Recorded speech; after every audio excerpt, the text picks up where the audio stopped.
All right, good morning, everybody, and welcome to the first eMarketer Academy webinar in quite a while. So I am thrilled to be back and look forward to scrape the dust off my voice here and get into the webinar mode again and get going with you guys. A lot of you guys have signed up for the webinar today. And I guess for good reason. The topic today is the top marketing trends in 2021 and what a year this has been. Today actually marks the 1-year anniversary of the COVID-19 lockdown in Denmark, where I'm based.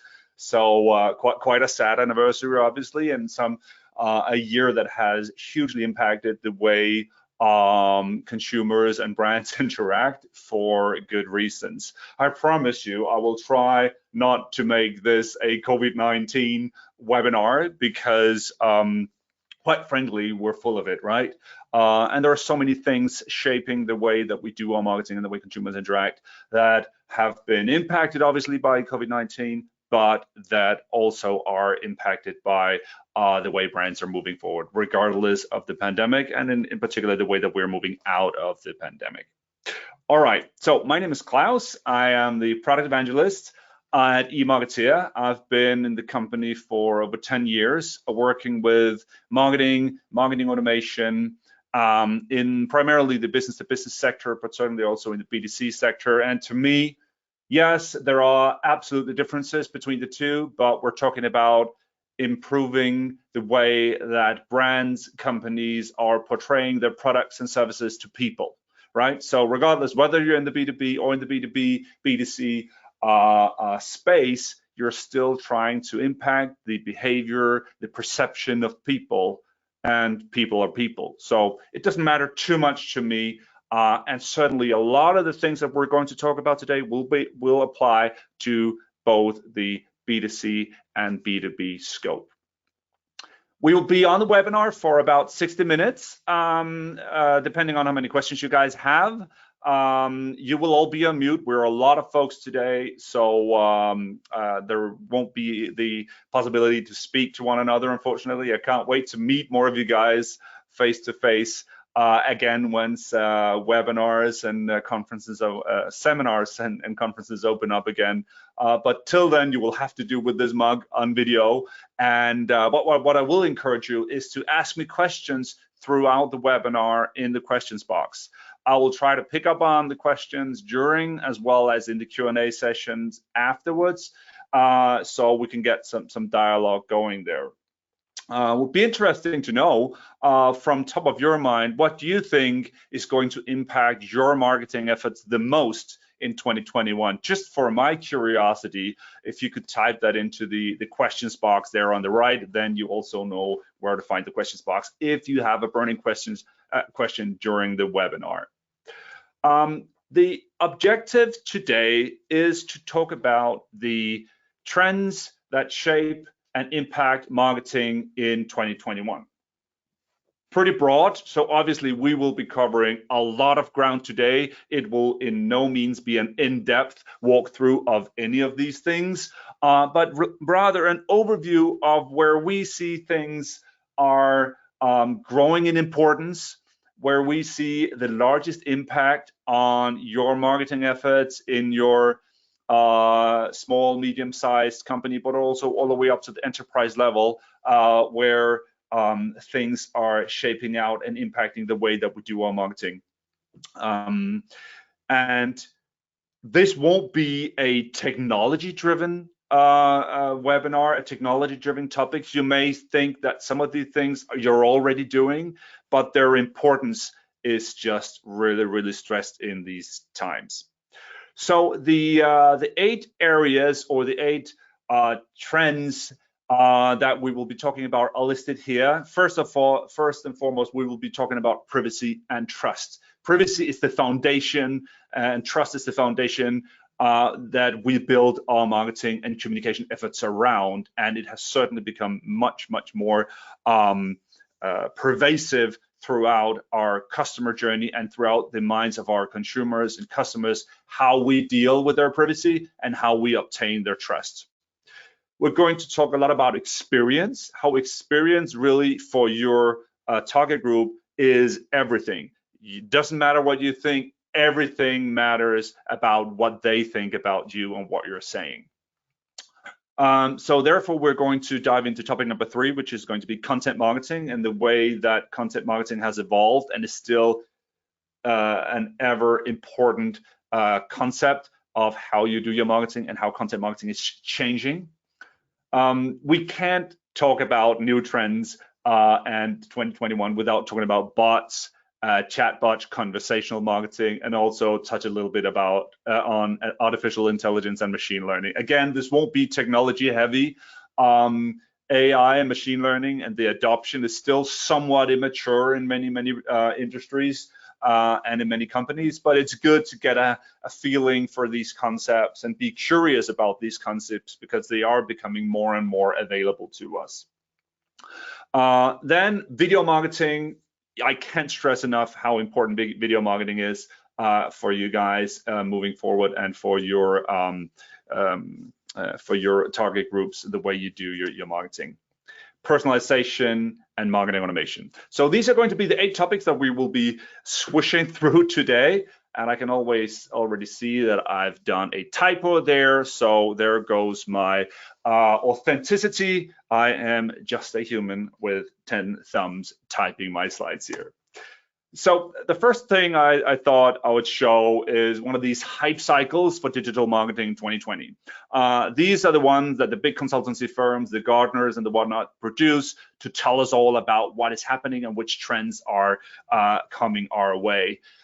What you have here is the level of expectation of impact, and then you have their kind of stage or maturity, and this was late or mid 2020. So you have the innovation triggers where the interest is peaking, then you have a throw of disillusionment where interest is kind of lowering again, and we are starting to meet reality, and you're there seeing a slope towards adoption and productivity. And this is where a lot of these items were put mid last year.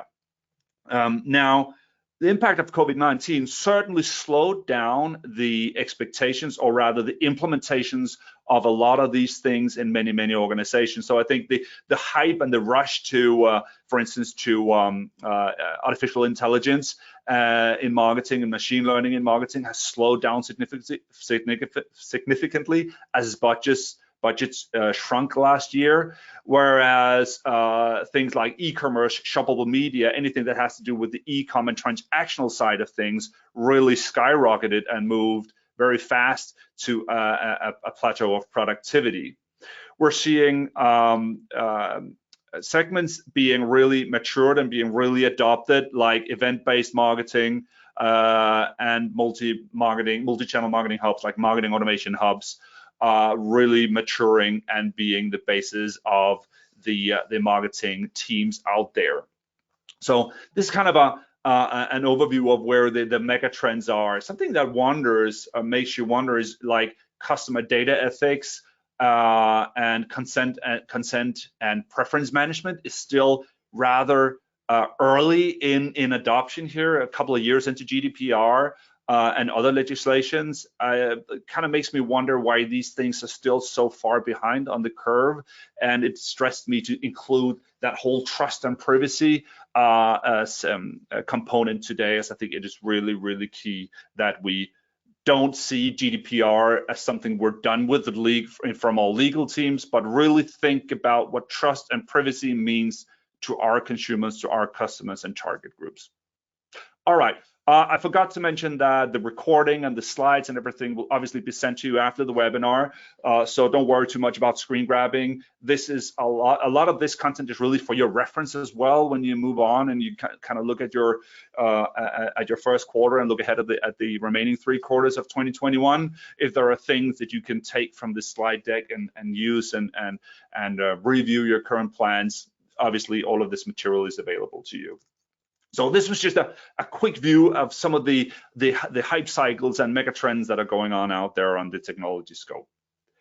eMarketer has been around since 2002, so we've seen a lot of these trends come and go. And when we were conceived in the early 2000s, the coin of marketing automation really wasn't a term at that point, but we were kind of born on the assumption that marketing needed to evolve into something that was easier to follow up on and easier to automate. That was our whole platform and brand identity back then, and has continued to be so. So we are in that mature space of multi-channel and marketing automations. As mentioned, a lot of our clients are in the B2B scope, but we certainly also cater to the B2C space, ranging from multinational big corporations to smaller and mid-sized companies, primarily in Northern Europe and throughout Europe with our geographic scope there. Our platform, and this is everything that I'm going to say about it, is a marketing automation platform in which you can do a lot of your online and digital marketing projects, ranging from identifying who's visiting your website to converting them to leads, to communicating with them on your newsletters and email flows and one-to-one nurturing programs, surveys, evaluations, mobile marketing, mobile apps, event management, both the virtual events we're doing now and also physical events when we can start doing those again, all the way through measuring your marketing initiatives on dashboards, your KPIs, your return on marketing investments, and automating everything in one place. Really giving you as a marketing team, big or small, the ability to manage, orchestrate, design, execute, and measure all of your marketing projects in just one place. So making it easier for you, making it good for your leads and customers, so they have a uniform experience with your brand, and providing that transparency between your marketing and your sales team, which is so crucial, so that sales can follow up on the opportunities that you generate. All right, so moving ahead, one thing that has been underlying this space since I joined some 10 years ago is the abundance of technologies that are out there for us. I thought this was a pretty crowded space when I joined some 10 years ago, but oh my, so much has happened since then. Just a quick view here of the landscape that we're in, the marketing technology and sales enablement landscape. Some 8,000 vendors. All of these dots on the screen there are brands, are platforms that you could choose to use in your marketing and sales enablement work. So just a plethora of platforms out there. So certainly it is not technology that is lacking. And if we keep searching for the ultimate tool, the newest shiny widget, we could do nothing but that.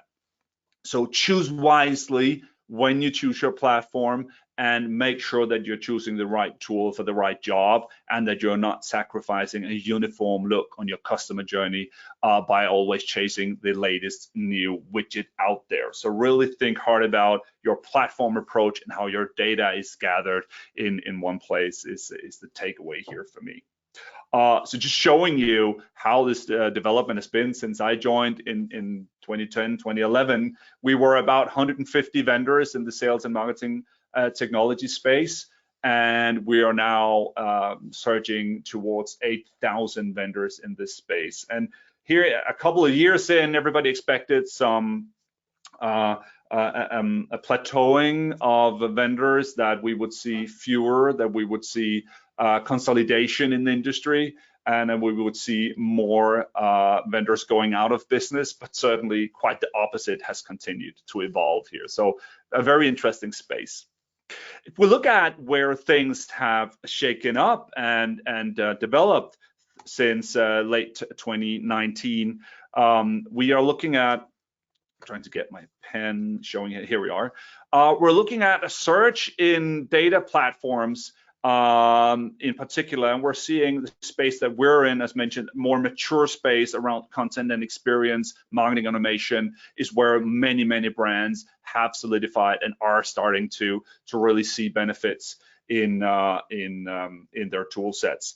But data and social, these are two of the solution sets that are on the rise still.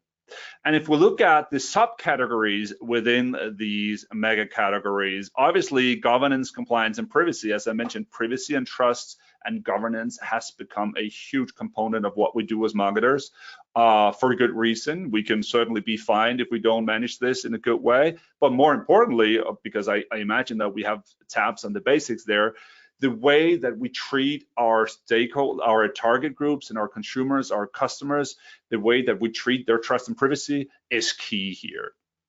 Video marketing, conversational marketing, I will get back to those big areas there on the rise as well. So if we look at 2020, that's where we have data, and look at just 60 seconds online, 1 minute globally this is what happens online. And obviously these numbers have continued to surge, and some of these have gone even more crazy than we're seeing on the slides during the pandemic. For good reasons, we've spent much more time on Netflix, on our messaging apps, on social, on e-commerce sites. So this year has really been crazy. But I think it's interesting to see that one of our old friends, the email, still by far trumps the other channels. The death of email is greatly overrated. Email is one of the strongest components. It's an owned channel, meaning that you control the channel completely, and it is continuing to be the channel that converts best and that gives the highest ROI, return on investment, compared to the other channels when you talk about money invested and when you talk about conversions. So even though that new things continue to spring up and appear, and that these numbers certainly surge, email is still a key component, not only in the way that we communicate, but also in the way consumers perceive message and do interactions. But these numbers are just staggering. So the world continues to change, and we obviously need to change with it, both we as marketers and our colleagues in sales. And I guess this slide it's almost becoming a cliche now, but it is still so relevant to think about the sheer impact that this has on us. Normally I say 70%, 80%, it doesn't matter what percent it is, it's just most of your sales cycle, most of the interactions you have with your stakeholders, with your target group, with your leads, prospects, and customers happen without the inclusion of people, sales teams, account managers. It is people doing research, reading your blogs, looking at your videos, consuming content, asking peers, looking at networks, understanding your products and services and how they fit to their needs. So it is really about the content you produce, the way you do it, the way you position your content to fit their needs, their lifestyle, their persona. This is what is really, really crucial these days.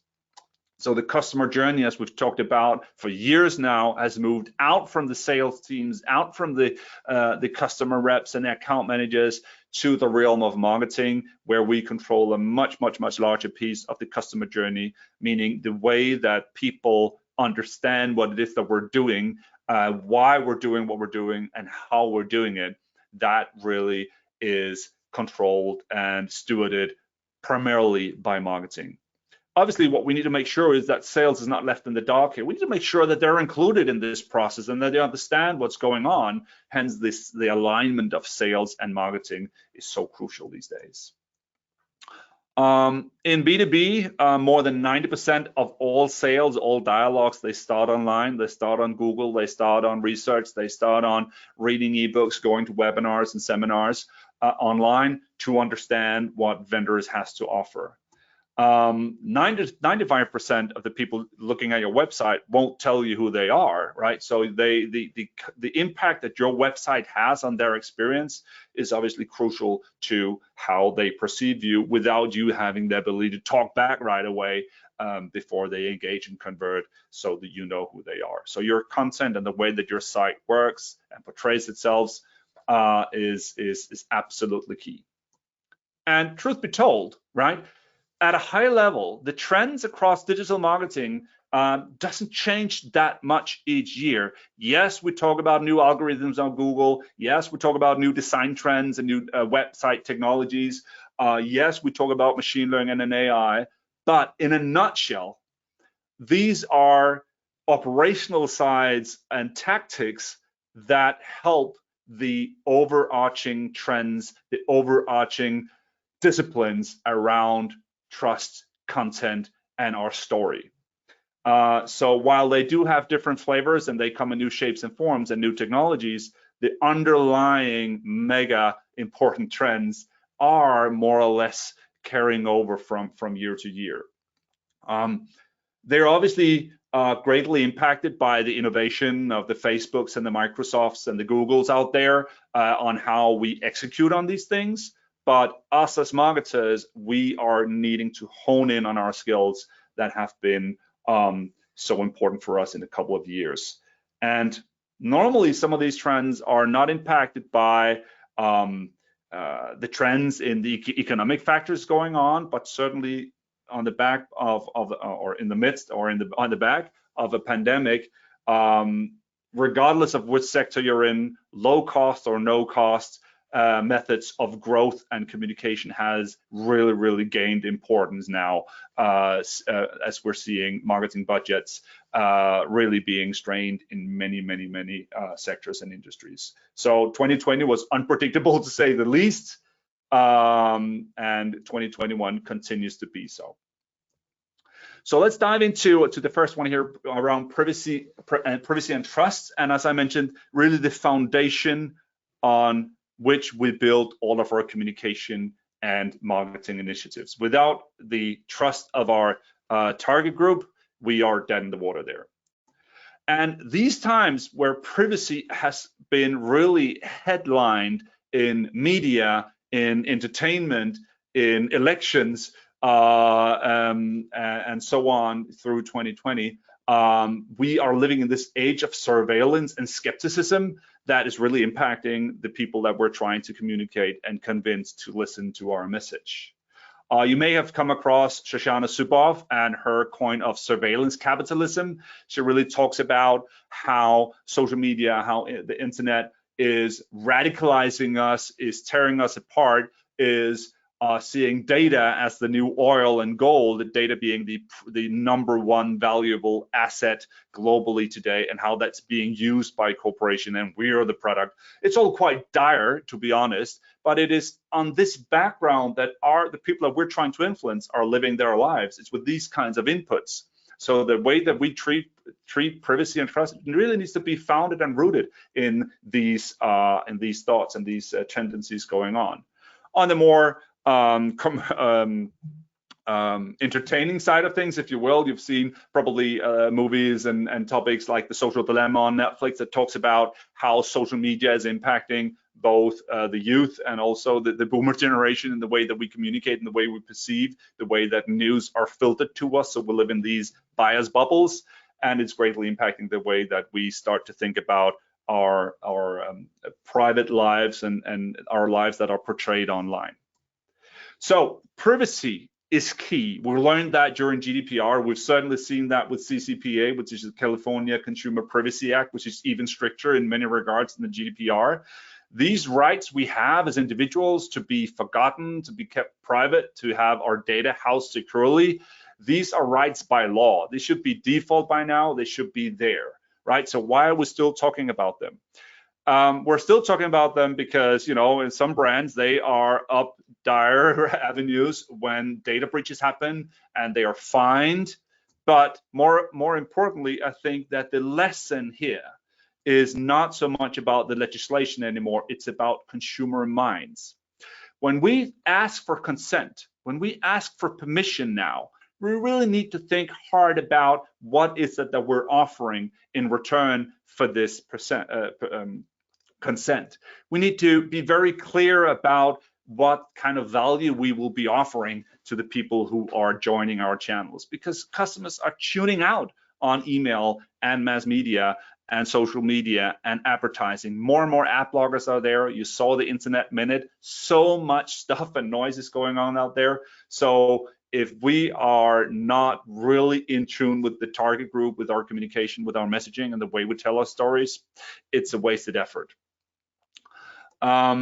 So that has to do with the consent, the trust, the privacy that we're instilling between us and our recipients. But then we're also hit on tracking and the way that we have learned that we can use cookies, third-party cookies, retargeting across platforms, following our consumers and our target groups around online. Well, these things are also coming to a halt by many different initiatives. Google Chrome plans to stop support for third-party cookies. Firefox is doing the same with Mozilla is doing the same with Firefox. Apple is introducing a lot of these new restrictions as well. So the tech companies are also in their own right limiting the way that we as marketers can use technology to spy on our target groups, and it's becoming difficult to follow consumers and customers around. This gives rise to owned media channels. And again, email, as I mentioned, email is really on the rise again, both in technology and in importance, because we own that channel. We control to whom, when, and how much we send. When we click send, obviously, the emails go to our target group. It's not like when we communicate on social media, who knows what goes through the algorithms. It's a pay-to-play game now. You have to pay to advertise, to boost, and to get your message out on the social media channels. And likewise, the race to be found and to be in the top of the search engine result pages is an ongoing war between everybody out there. It's an important one, but the owned media and the owned channels, the importance of these are really on the rise. So things like emails, your blogs, communities, review sites, user groups, and so on. The importance of those are really on the rise to engage your recipients there. So with this said, let's look at what we are communicating and how we're doing it, and really make sure we focus on the experience of our target group, of our consumers, of the people that we're trying to influence is everything. It doesn't matter what we think, it only matters what they think. It's not about us, it's all about them. Now, obviously, it's a little bit about us because we're trying to tell people what we're all about, what products and services we're selling to the marketplace. But if we're not thinking hard about the outside-in approach, what's in it for them, then we might as well not go about doing it. It's about helping them make decisions, understanding what's right for them, rather than selling to them. It's about thinking about what drives their emotion, their engagement in the place in the customer journey that they are. This is really, really key and becoming ever more so with everything that's going on. So purpose, your purpose as a brand is what's selling, is what's conveying, is what is convincing, not the product. So the why, not the what, is really, really the key here. Now, these ads aren't all new, but the tendency is still there. Both in B2B and B2C, you're seeing purpose-driven, value-driven advertising, value-driven, purpose-driven communication and content taking the absolute top spot there. So the best blogs out there, the best company communications out there is really about educating, providing value, giving insights rather than selling. And this is what we need to think about in our marketing and our communication as well. There's a nice tool here. This is obviously too small for you to see on the screen, but there's a nice tool by Bain & Company called the Elements of Value. And you have a B2C and B2B scope here. And these are elements of value that you can think about how you can incorporate in your communication. Be it short form and advertisements all the way, but predominantly into your long form content. Really think about how you include as many elements of value as you can, and you make sure that you cover many different levels here. So on the B2C side of things, you've got functional level, like you can save time, you can make money, you get better quality. To the emotional side of things, reduce anxiety of making decisions. Maybe it's fun, maybe it has a certain level of attractiveness or nostalgia. And all the way up to the social impact and the life-changing value aspects in the pyramid here. So really think about how many of these boxes you tick off in your communication and how these different values differ to different segments in your target group. because they're not all the same. You've got different target groups, and we'll get back to that when we talk personas. And on the B2B side, the same thing, the functional value hierarchy here, going from the functional values, looking at economy and performance, through the E's, through the individual value for me as an employee, to the inspirational value that I see in the company. So have a look at this slide, and kind of when you draft and do your content plan and write your content, have this on the desk or on your wall, and consider how many of these boxes you tick when you write your content. And then you're not, because this will help you remove your focus from your features and from your properties and what you think is important, and will force you to understand what your recipients will see as value driving. And this has everything to do with personas, right? Tailoring your experience, tailoring your message and your value communication to different types of people. I'm sure that you can't just sell or be successful by providing information to one specific target group out there. Surely you have more people that you need convincing when you are selling to companies.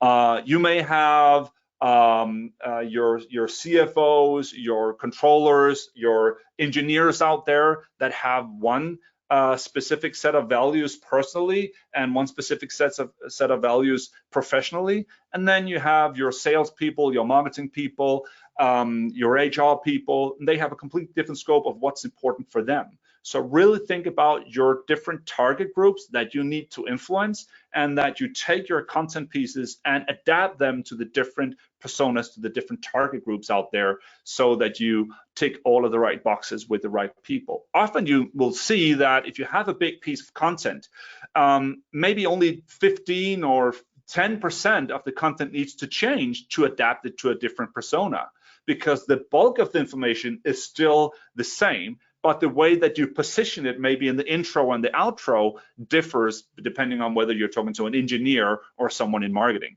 So really think about how you can take your golden nuggets of content and channel them to the right types of personas by adapting the content to these different target groups. That naturally flows into content marketing. Now we know that we need to talk about purpose, we need to talk about the value drivers, we need to talk about the experience from the outside in, we need to talk to the right people, the right personas. Now, how do we talk to them? What kind of content is really important when we are looking at how we tell our story? And this is probably the area that has changed most dramatically with the algorithm changes on Google, which is technology, with the introduction of smart assistants and smart speakers and smart homes, voice search and so on. So this hugely impacts the way that we construct our content, but it is also greatly impacted by the way that you can economize doing your content. So let's have a look at that. Content marketing dominates your SEO efforts. So Google reads and indexes your websites, and your content marketing and the way that you do content the way you do your content marketing will completely determine how well you do on your SEO initiatives. Late in 2019, Google rolled out a huge update across the Google algorithms, introducing what was called BERT. It's an abbreviation for something I don't remember. It's not too important. What is important is that Google is trying to understand your content more as natural language than disassociated keywords. So it's trying to understand the natural language of what you have written, because it is trying to match that with the natural language that people are using in their search terms. Search terms are becoming longer and longer. Search terms are coming to Google via voice in a dramatic rise. So the way that Google and search engines need to understand your content is more in a conversational style than it has been before. And that favors certain types of content. It favors natural voice, natural conversational text, and it favors longer content, as I will get back to. So it's technology, but it is hugely impacting the way that we write content and the way that we should be thinking about our content. Content marketing is also owned in the sense that we control when we produce it, where we put it, how we make it available, how we segment it, and how we distribute it through our own channel. That means that the cost of doing content marketing is a lot lower than your traditional outbound marketing, advertising and stuff like that. It's a lot lower to produce and to distribute via your own channel. You have lower upfront costs getting started, and you also have a longer tail on your content, because the content you produce, it can really be evergreen content. It can be content that lives on your site, that lives on your blog, that lives in your email nurture flows for a long time. And the bigger content pieces you write, the more traffic they will draw in. When you go in and update these big content pieces, they will continue to benefit from the previous traffic and from the new traffic coming. So they are really living organisms in your communications ecosystem that continue to work for you. So really something to be very serious about. It's not just your newsletter paradigm anymore. It is you as an information hub portraying you as an expert within your field. Sorry about that. The long form content I mentioned before is really also on the rise here with these tendencies. And a typical question here is probably, what is long form content? And shorter posts won't get you anywhere. Where what is long form content? Well, anything over 2,000, 3,000 words is considered long form content by the search engines. And this is really being favored. It attracts more traffic. It helps readers spend more time on your site. You are established as an expert. It provides more backlinking opportunities, and it provides better scope for targeting keywords and these long phrase matches, this conversational understanding, the natural language understanding of your content. Long form content really lends itself nicely to that. So don't be afraid to produce long form content. On the contrary, think about building these pillars of keystone content on your sites that can then be repurposed throughout your communication and your marketing as you start going multimodal with your content. I'll get back to that. So some of the content, the benefits here is really, as I mentioned, longer time on your site, more engagement from your viewers and from your visitors, better chance to help them convert throughout your long form content. So if you have a blog, for instance, and you write long form content there, or you do white papers, ebooks, stuff like that, make sure to include call to actions throughout your long form content. Don't wait for that CTA button way down at the bottom.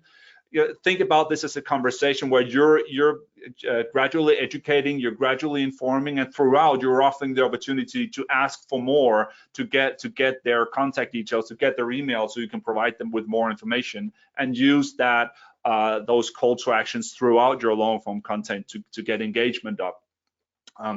Decreasing bounce rates, because people will stay on your site and start cross-linking through your different pages as you weave your long-form content together across your blogs and your white papers and your knowledge pages. That will make your visitors stay longer and stay within your ecosystem. As you will rise in search, you will also rise in popularity with backlinks and maybe social media shares, as people will start being confident sharing the content that you're producing. So these are some of the benefits of producing long form content from a algorithm technology standpoint and from a viewer reader target group standpoint. Now, when we think about the brochures, the newsletters, and the stuff like that we've been producing before, we kind of see them as one-offs. So we produce it, we send it off, and we move on to the next. This is not the way to go about your long-form content, because it's too time-consuming and costly to produce. You really need to make sure to make the most of it. And that's why I've included here multimodal content and content reuse. Now, what does that mean? It means that when you've produced a nugget of information on a specific topic, really think about how you can break that piece apart and repurpose it for other channels, repurpose it for other media than your original posts. So looking at some of these, you could take your big post on the topic that you've written and use it for smaller posts on social media, for articles on LinkedIn, for email nurture flows. So instead of having that one big article there, you break it apart across and serialize it across time, so you can send episodes of emails, flows of emails with the information you have already built on your site. Think about how you can repurpose your content into different formats. Like this article or this the content here started off as a blog post that we have on the emarketer.com/blog and has developed into a webinar, could develop into video, could even develop into a podcast where we can do this more conversational with more experts in. We can take parts of it and use on social media as quotes and posts there. So your big long form content piece really needs to lend itself to different modals or different channels of delivery and different sizes. I heard a phrase a while ago where people talked about Netflixing your content, which didn't make sense to me at first, but this idea of taking your big body of work and making smaller episodes out of it. So that big body of work still benefits your site, your SEO, your search ranking, your credibility. And then you also take that content and you make smaller episodes that are easier to consume and are easier to place in front of your target group in emails, in social media posts, and so on. All right, so moving on from long form content, big pieces, to smaller conversational pieces, and in this case, bots, because bots and chats are everywhere these days. And we may not all go out tomorrow and build a chatbot initiative, but what is certainly important is that we get curiosity, we get experience, we start to think hard about how are bots fitting into our ecosystem of communications. Because they have and hold a lot of potential for obvious reasons. Juniper, this was a study done last year, said that by next year, companies in the US would be saving over $8 billion a year using bots. Now, again, hard to validate that kind of figure, but if you think about how much automation and how many transactions in communication you could take out from your customer service teams, from your sales teams, after sales teams, and have chatbots help you out, it's really quite mind-boggling how many applications we see here, like customer service tasks, questions, initial dialogues, quotes, bookings, purchases can be carried out to a big, large extent by chatbots. And we're seeing this happen throughout the mediascape. We're seeing it on social media. The KLM airline, you can book flights through their messenger apps. The Marriott Hotel, you can book through the Facebook Messenger app as well. MasterCard, banks, it's just pervasive how these bots are entering. So really encourage you to be curious about bots and their application for you as a consumer and also professionally. See how they're doing things and think about how they may fit into your marketing mix. Obviously, the tone of a bot is conversational. It's a conversation between you and a piece of software. It's rule-based. That means that it's based on rules and AI, artificial intelligence, to come up with the best answers. And the more you get into bots, the better they become. So it will be quite rudimentary in the beginning, but as you build and as you understand how they work, they become better and better. And I've got 2 teenagers in school. They are doing chatbots as a social science experiment. So the technology for building bots, even for teenagers, for school projects, is out there. So there's certainly applications that we can get into as well as boomers, understanding the technology here. The funny thing is, it's not only for us as marketing teams that this is really, really beneficial of saving money, saving time. A lot of people favor bots in many cases. They're always on. They know our purchase history. They don't mind that we ask dumb questions. I've listed here that bots are favored in unlikely scenarios. Some of these unlikely scenarios are like banking and insurance, really things that are quite private and intimate to some degree, but we hesitate to ask our the salesperson in the bank or our insurance broker about questions that we think are a little bit dumb. But asking bots about these questions, we don't have that guilt or that insecurity. So they are really becoming popular in places that you wouldn't think these would be on the rise there. Obviously, their popularity is also driven by voice search and virtual assistants. So your Alexas, your smart home speakers, your Siris and Cortanas that you talk to get feedback. This also obviously really puts a rise on bots. Some of the examples I mentioned, like MasterCard, they're dabbling quite extensively with this, where you can ask about your transaction history, you can ask about your spend in different categories, and the MasterCard bot there will go into conversational style dialogue with you, explaining your spend in different categories, or maybe your benefits program, and so on. I had a personal experience with this. This is in Danish, so I'll just explain what this is all about. This is from my bank. My son turned 8 years old on the 18th of February, and by that time he could become a customer in Danske Bank, and he could get their allowance app. So the bot said, "Congratulations with Frederick today.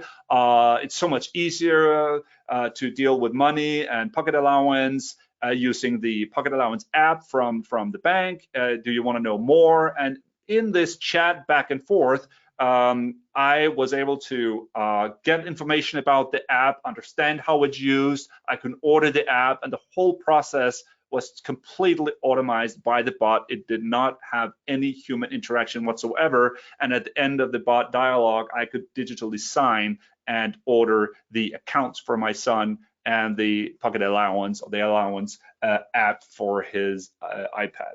So completely customized experience for me. I didn't need to call the bank and sit and wait, and they didn't need to spend transactional conversations, if you will, on the phone with me. Now, obviously, these bots are powered by artificial intelligence, by machine learning, by rules that are set up in the software that they use. AI is much more pervasive than that. Even though it's been a super hype for years, we're not seeing the broad adoption of AI in many organizations yet. Yes, surely we're using artificial intelligence and machine learning when we bid on Google for ads and so on, because it is AI underneath there as well. But us as individual teams, the application of AI is not that mature yet in most European organizations. But it's important to understand what it does and what the opportunities are out there in this scope. AI is obviously fantastic in finding patterns, making predictions, understanding huge data sets, mining text, even video and voice, pictures, and find patterns, analyze them, and come up with predictions there. So for big data, for large analysis, for pattern recognition, AI is certainly becoming the future. It is being democratized for sure, because previously it was only the Microsoft, the IBMs, and the Googles and so on that could afford dabbling with AI, but now AI is becoming more pervasively available as a service through these big vendors and software platforms. So it is becoming available to more and more people. Some of the effectiveness potential, and this is really a hard one. So these are just, I guess, predictions on where AI is taking us, and where AI is certainly quite effective. When we look at calculations and optimizations, like your bidding and your advertising and your programmatic, we're looking at 100x more effective than people are. I think this may even be lowballing it when we look ahead at the promises of quantum computing and those kinds of technologies. But needless to say, calculations, predictions, pattern recognitions, AI, machine learning will obviously be superior and is superior to what humans can do today. Insights, analysis, and predictions that carry more on experience. We are slightly catching up as humans, but AI will continue to surge there. Where we still have a leg up here is really around the creative communications, about understanding our personas, about understanding our target groups, intra-company communications, sales teams talking to marketing teams, talking to account management teams, understanding what makes what ticks with our target groups and our different personas. This is where we need to spend our time and our energy understanding our target groups better as people, and formulating our content, our long-form content, our conversational content around those insights, and then let the machines do the calculations and the biddings and so on for us. Some of the applications that we're seeing AI in already, and these are really just slides to get your inspiration going. I encourage you to visit some of these sites and try them out. It's AI, it's low practical. Some of it is obviously gimmicky, but it is telling us something about the potential that these things hold, and that will spur your curiosity in how you could be applying AI, machine learning, and these types of things in your work. So one is XAI. It is a scheduling bot where you can include the XAI assistant in your email. So I could email John, say, hi, John, let's book a meeting at this and that time. And I could CC in my digital assistant. And then the digital assistant at XAI would take over and continue the dialogue with John and my schedule without me being involved with my calendar to figure out when would be a good time to meet with John, and then book that meeting in both of our calendars. Simply put. So this takes all of this email ping-ponging back and forth between me and my meeting counterpart, and is done by a virtual assistant that does this in natural language. Another example is Crystal AI. Crystal is, or Crystal knows, is able to look at your online presence, look at your LinkedIn profile, the text that you've written, your digital footprint, and come up with a personality profile of you. So without anything input from my end, but just analyzing who I am online, Crystal can come up with a profile based on what it figures out about me. Now, obviously, that's nice. It's good for my ego to figure out what's all about me. But what's interesting is that you can start mapping these personality traits against other people, against your coworkers, or maybe against somebody that you're trying to sell to. So if you're into account-based marketing, account-based selling, maybe you want to make sure that you understand your key stakeholders, your key influencers there. So let's say that my colleague Josephine and I need to figure out how do we best collaborate. I could run a Crystal report on her, and I could figure out how to engage with in dialogue with her. What would be good introductions? What would be things that I should do and things that I shouldn't do when I speak to someone with the personality profile of Josie? It could map us out and see where we fall on different spectrums here when it comes to different personality traits. So pretty interesting to see how much can be mapped out based on your digital footprint online. Another piece of software or recognition and natural language recognition. One platform is Alien here, where you can plug in their API to your customer service team inbox or other ingoing communication, and Alien can analyze the text for sentiment. Is this a positive or negative person? What seems to be the problem? Does this fall into different categories? So it can really read the text, the natural language, the conversational tone of text, and score it on positive, negative, sentiment, intent, and so on. Now, it's not only text, obviously, that can be analyzed and that can be created. What about images? If you go to thispersondoesnotexist.com and hit enter and just refresh that page, you will see individuals. Now, this is not persons. These are images generated by artificial intelligence, by mashing different photos up, generating photos of people that don't exist. It's quite scary to begin with, and they're very lifelike, and they are able to create very, very trustworthy images. Some of them are all bonkers and off, obviously, but in general, the ability of AI to give you an illusion of reality is staggering. And this is obviously back to raising our skepticism and raising our alarm bells a little bit as well with what we're seeing out there.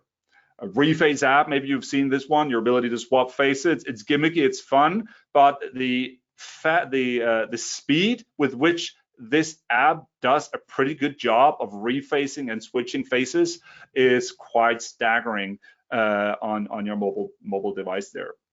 So this ability to create illusions. Another interesting AI application, as I'm going to talk about video marketing in a bit, is how you can convert text into video. So just by pasting in your sales pitch or pasting in text, running it through something like Synthesia, for instance, it will create a video with an artificially created person that reads out your message. And it is very, very lifelike. It takes just a few minutes to do, and no person has been involved in the process, no actors, no middlemen at all. So you could be creating video on the fly there based on text using artificial intelligence.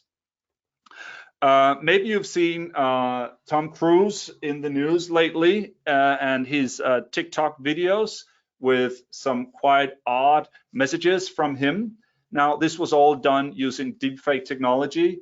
The artist, a Belgian artist named Chris Hume, created these videos to show how realistic deepfake videos is now. So this ability to mimic someone's face, mimic their voice, mimic their movement and their physics in their face, and creating messages seemingly from these people that are completely fake and created by AI and these visual tools. It's quite daunting to see what's possible out there now. So let's move on to the to video marketing, kind of on the tail of fake video and text to video creation and AI. Whereas long form content for text is super crucial, video for your visual content and for your site and for your search results is equally super important. It is becoming the preferred content form for both professional and consumer marketers, and it is really a key component, or should be a key component, in your communication strategy. Video marketing is obviously using video to promote your message, your market, your product to your audience. It's really the key in what video marketing is. We've seen an incredible rise in video. The second largest search engine, YouTube, in the world, is obviously all based on video. And we're seeing video being consumed ever more by consumers and professional procurement people alike throughout industry, geography. It's a worldwide phenomenon. It doesn't matter which industry you're in. So more than 70% of consumers say that they've shared brand videos, they appreciate brand videos. More than 70% of businesses say that it has improved their conversion. You are more likely to buy from someone if you've seen the product on video. You're more likely to trust a company that is that is daring to put themselves out there on camera with their product, with their service. User-generated content, influencers, all of these people that are producing media and video for a living, for brands, for companies, have a huge impact on how video is shaping your communication. Again, long form content lends itself really well to be translated, if you will, converted into video. So these two tie nicely together, but it's still daunting to get started, but costs are low and the effect and value is incredibly high. The SEOtribunal.com, they state that your site is 50 times more likely to drive organic search results compared to text, because search engines like video, consumers like video, links are more often provided to pages with video, and so on. 20% higher open rates in your email if they include video in the subject line. Just that figure alone should get us started putting video into our content there. And we may think about the popular types of video out there, like your motion graphics, your explainers, your HR videos. These are kind of already classic videos. They're not really the stuff that are moving the industry and are moving the consumers now, but there's still a lot of these reasons for these videos, explaining your product, explaining your service, familiarizing your target group with what you have on the shelves there. Forget about this high cost, polishedly produced corporate brandscape video.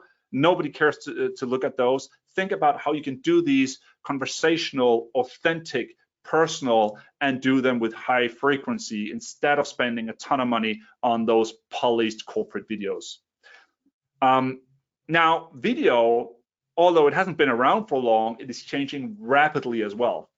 LinkedIn introduced videos as a latecomer actually in the social media space, quite late to introduce video, and they went from text-based, image-based posts and saw a 3x engagement, 3 times engagement after they introduced and included video content compared to text and photo. So a surge there on LinkedIn after video was introduced in the B2B space there.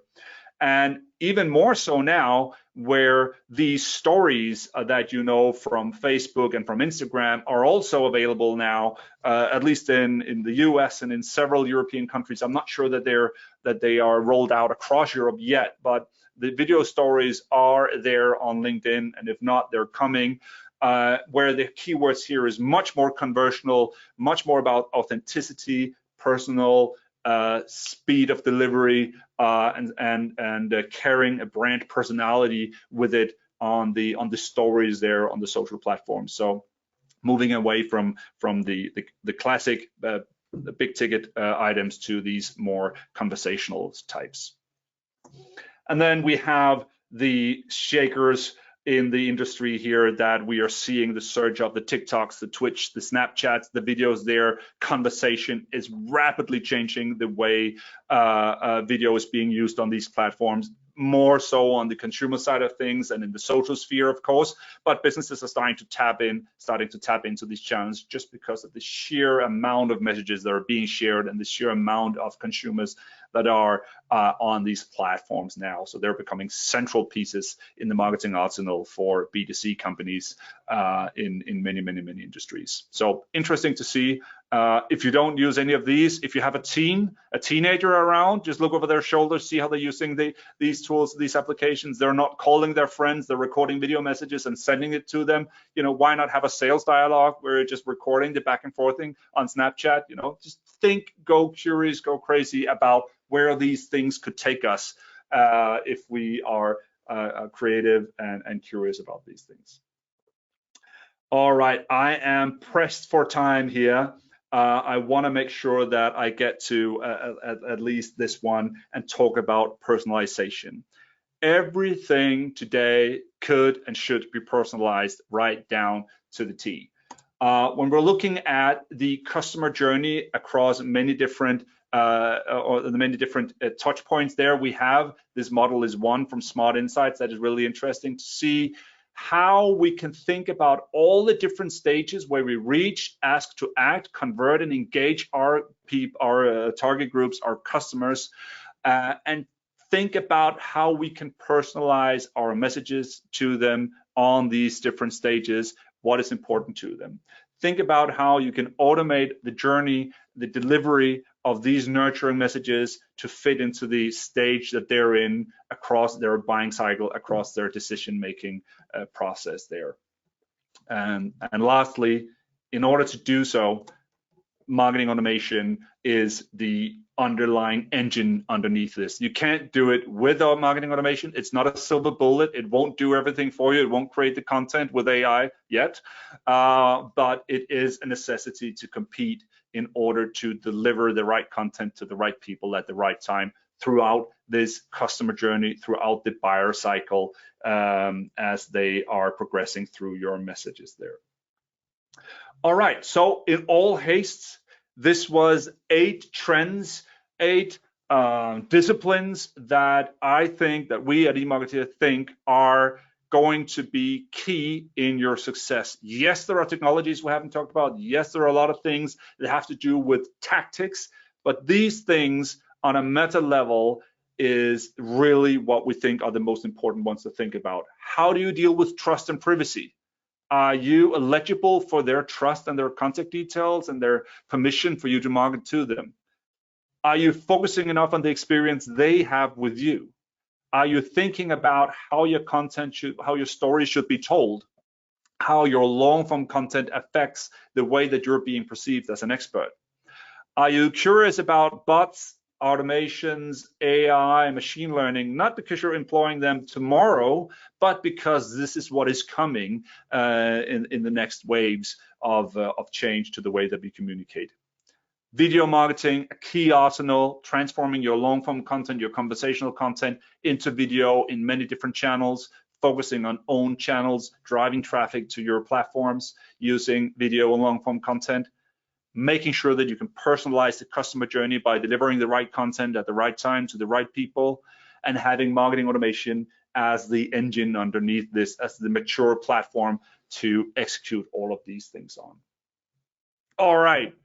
That was a lot of stuff to cover, and I'll leave you with a couple of to-dos or do's and don'ts. Again, you have a plethora of technology out there. Choose wisely. There's technology abundance. There's certainly not a chance of you not having a tool available to the job at hand, but choose wisely. Don't just run for the latest shining widget. Make sure that it fits into your ecosystem. Make sure that you have taps on data, on GDPR, consent. Make sure that you can harvest insights from across your different initiatives, ideally by having everything in one platform, but at least making sure that you can easily transfer data between your insights in the customer journey. It's not about you, it's about the customer. It's about content being king. It always has been, but still it is more important now than ever. Be curious about new technologies, bots and AI in particular, and use video now. The don'ts, don't be afraid, test things out. Don't assume that people are like you. Make sure that what you discuss in your teams across the different parts of the organizations are influence the way that you produce content, that you understand personas from the different parts of your organization. Be speedy, but don't make a compromise on relevance and accuracy in your content. Better produce larger pieces, bigger pieces, better pieces, and break them apart into episodes that can flow over time in different modes and in different channels. All right, we are certainly at the hour, and I may have missed the opportunity to go into Q&As here with you guys. My apologies for that. I must say, I started off with 25 trends that I wanted to cover. I'm kind of glad I cut it down to 8. But I think these 8 kind of encompass a lot of the different things that are going on, shaping the way marketing teams are working today. I hope that this was an inspiration. Maybe you thought it was a big mess, then my apologies. But I hope that it kind of spurred your creativity, the way of thinking, not about tools so much, but more about the classical applications of the way that you think about your consumers, you think about your target group, and how you communicate, focusing on their experience.